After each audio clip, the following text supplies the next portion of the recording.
Hello, everyone. Thank you for listening to my talk. I'm Zhigong Li, graduate student from Fudan University. My topic today is a large-scale empirical analysis of Chinese web passwords. When you surf the internet, you have to register some passwords. You have to register some accounts with passwords. You must have your unique appetite for passwords. Apparently, users from different regions prefer different types of passwords. Some literature imply that Chinese passwords may be hard to guess. So here, we address two problems. Does Chinese choose better passwords? And how can we guess them? Why do we study Chinese passwords? Because Chinese netizens are the biggest internet user group. According to the 34th statistic report of China Internet Development from CNNIC this year, there are over 600 million netizens in China. In addition, the security of Chinese web services is worrisome. The 5 Chinese websites, CSDN, Tianya, Duduniu, 7K7K, and 178.com, have leaked their plain text passwords, which are publicly available in the past few years. With the leaked passwords from Roku and Yahoo, we leveraged over 100 million plain text passwords to analyze the features of Chinese passwords. My talk mainly has 3 parts. The first is the characteristics of Chinese passwords, which include the most popular passwords, structures, and the strength of them. The second part is the patterns used in Chinese passwords. And at last, we will try to guessing Chinese passwords using our analysis. Let's see the most popular passwords first. We can see that password 126 and 129 are the most popular passwords, both in Chinese and English datasets. Another remarkable point is that all the popular Chinese passwords in Chinese datasets are digits only. Actually, more than half of the passwords are digits only in Chinese datasets. In this figure, we list every printable characters in the descending order according to their percent in Chinese passwords. The first 10 characters are all digits, and the percents of all digits in Chinese datasets are more than those in English ones. Then, English type passwords contain more letters and symbols. Why do Chinese people prefer digits? Chinese characters have only 400 kinds of pronunciation elements, ignoring the tones. So, the pronunciation of some digits are similar to those of Chinese characters. Thus, the pronunciation of a sequence of digits may sound like a sentence. For example, the pronunciation of 520 sounds like I love you in Chinese. Since there are so many digits in Chinese datasets, are they easier to guess? Let's measure the strength to see the result. Recently, the resistance to guessing is mostly used to measure the password strength. Alpha work factor is one of the measurements.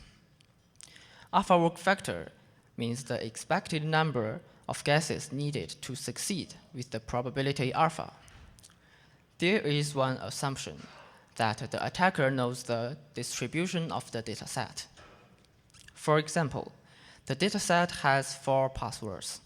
Each password occupies a certain proportion. And if alpha is 0.4, which means the attacker wants to guess 40% of the counts, he only needs to guess once. So alpha work factor is 1. And if alpha is 0.9, the attacker needs to guess the first 3 passwords. So alpha work factor is 3. In real cases, alpha work factor may be a very large number. So we can change it into the unit of bits, which is a logarithmically scaled workload. This figure shows the curves of alpha work factors and the different alpha values for the 7 websites. The 2 dotted lines belong to Roku and Yahoo. We can see at the beginning, the alpha work factors of Roku and Yahoo are bigger than those in Chinese datasets. But after 0.25, they are similar. Dudunew and 178.com is an exception. 178.com is a little game website, and Dudunew is a commercial website, so they may perform difference with others. Only knowing the structures can help us guess them. We analyzed some patterns. You may already know that English words often appear in the passwords, maybe with some mangling rules. The reasons may be that English words can be typed directly in the keyboard. However, Chinese characters can't. What can be typed directly in the keyboard is the pinyin of Chinese characters. Pinyin is the way to represent the pronunciation of Chinese characters. Although there are many dialects in China, the pinyin is the only way to show their phonetic symbols. In the letter-only passwords, about 30% to 60% Chinese passwords are the combination of pinyins. And in the mixed passwords, which means the passwords contain letters and other types of characters, there are about 20% passwords contain pinyin. One interesting fact is that there are always one theme in the passwords. That's love. The first in the top Chinese pinyin means I love you in English. And Chinese surnames are also popular. The second, third, and fifth top Chinese pinyins are Chinese surnames. My surname is the second one. Dates are also popular in Chinese passwords, since they can be typed as digits. We extracted the consecutive sequence of exact 6 digits and 8 digits in order to analyze 2 typical types of dates. The first one is 8-digit dates, with Y for year, M for month, and D for day. In this table, we can see that most Chinese users put the year at the beginning, and in Roku and Yahoo, users usually put the year at the end. For the 6-digit dates, the situation is similar. This coincides with the user's habits of different regions. Another observation is that dates are often put at the end of passwords. About 70% dates are put at the end, no matter in which datasets. Now, we can guess the Chinese passwords according to our analysis. The guessing method is based on probabilistic context-free grammar. This grammar describes the structures of passwords using a set of rules, and is a dictionary guessing indeed. There is an example. Since the rules are generated from the training set, for example, the passwords in the training set has 2 structures.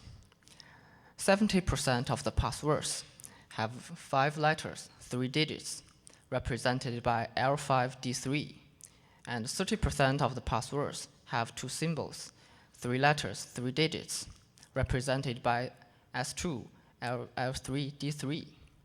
The 3 digits may be 123 with the probability 60%, or 321 with the probability 40%.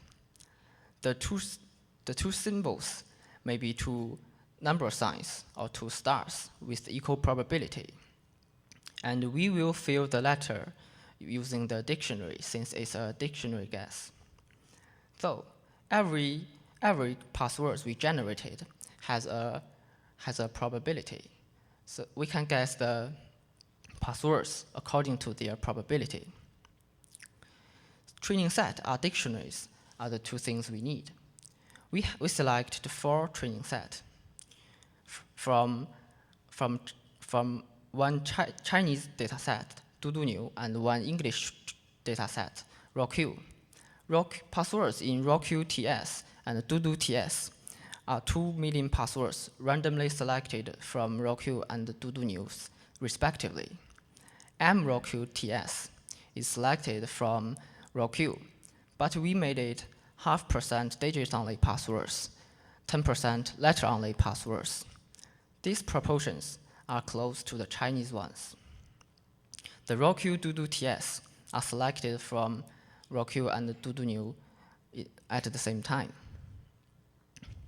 There are 2 dictionaries, the English dictionary and the Chinese dictionary. The English dictionary, EDIC for short, is the combination of DIC 0294 and English Lower, which are 2 popular dictionaries. And if we add 20,000 most popular pinyin into the English dictionary, we get the Chinese dictionary. The dictionary is used to represent the influence of pinyin.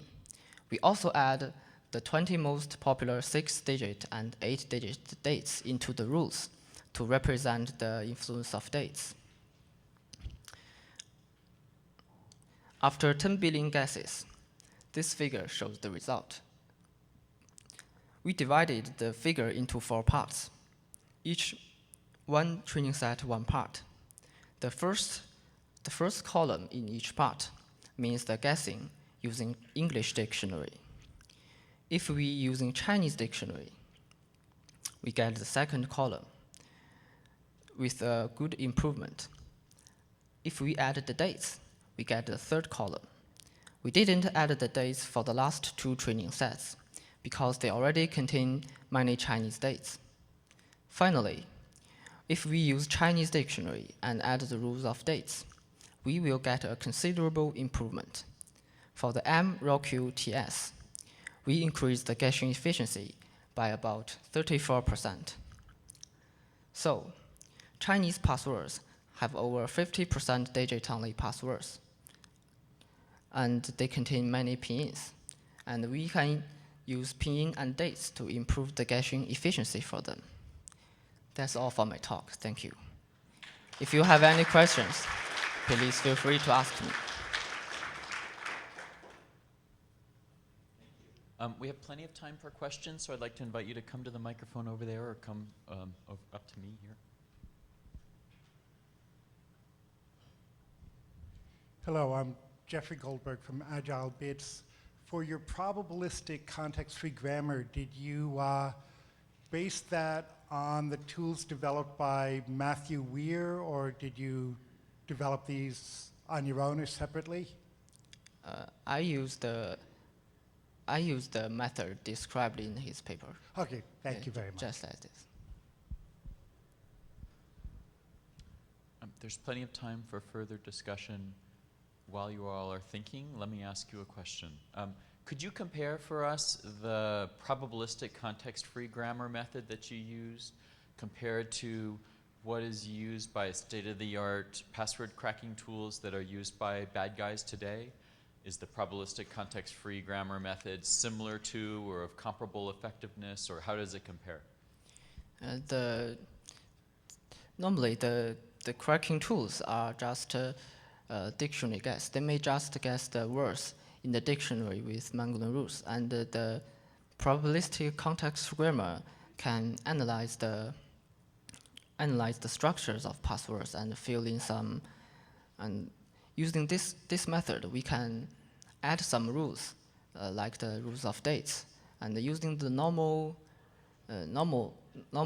cracking tools, it's hard for me to add some rules to it. So we choose this method. Kevin Bowers, RSA Labs. In your data analysis, you were looking at where dates were commonly used. Can you talk a little bit about how you distinguished dates from general random numbers or other number formats of that length?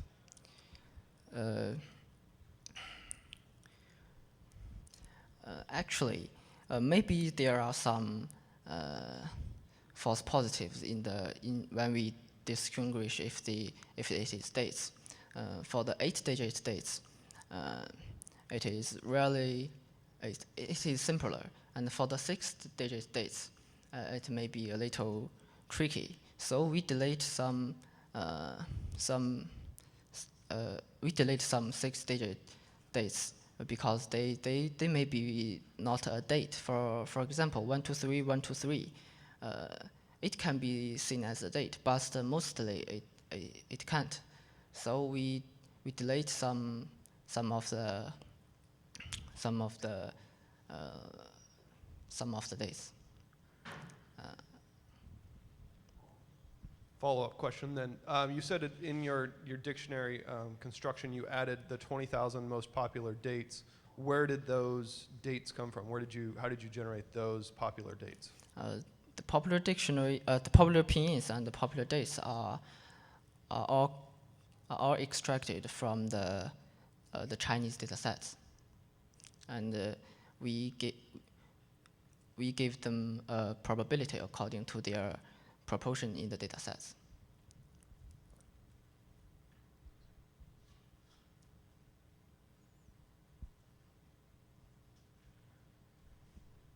If there's nobody else, just following up actually on your question, just to fill in, there are sort of 3 different approaches for generating passwords for password crackers. There are these things that are effectively regular expressions that are used in most password cracking tools.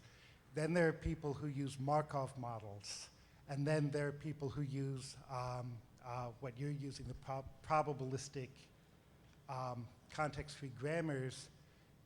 And one thing about the probabilistic CFGs is that they tend to perform better when you get to passphrases and longer sorts of passwords than the things that are kind of like the regular languages used directly by Hashcat. So, sorry, not a question, but I wanted to try to answer what you had asked. Okay, thank you. Other questions? While you're ruminating, I'll ask one more clarification question. So you saw a significant improvement in the effectiveness at cracking passwords from Chinese-oriented sites using your methods. If you looked at passwords on sites that were not specifically targeted towards the Chinese audience, like RockU or other sites, did you see or would you expect to see similar increase in effectiveness?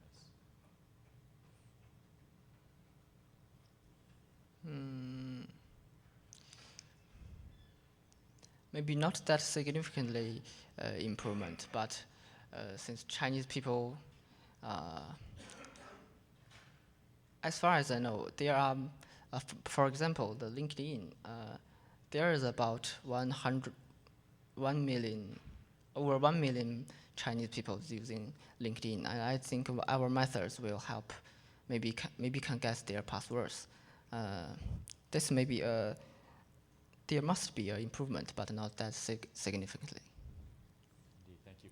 Let me ask the second speaker to come up, and while the second speaker is getting set up, I'll ask you one last question. Have you seen any differences in password lengths between Chinese versus English passwords?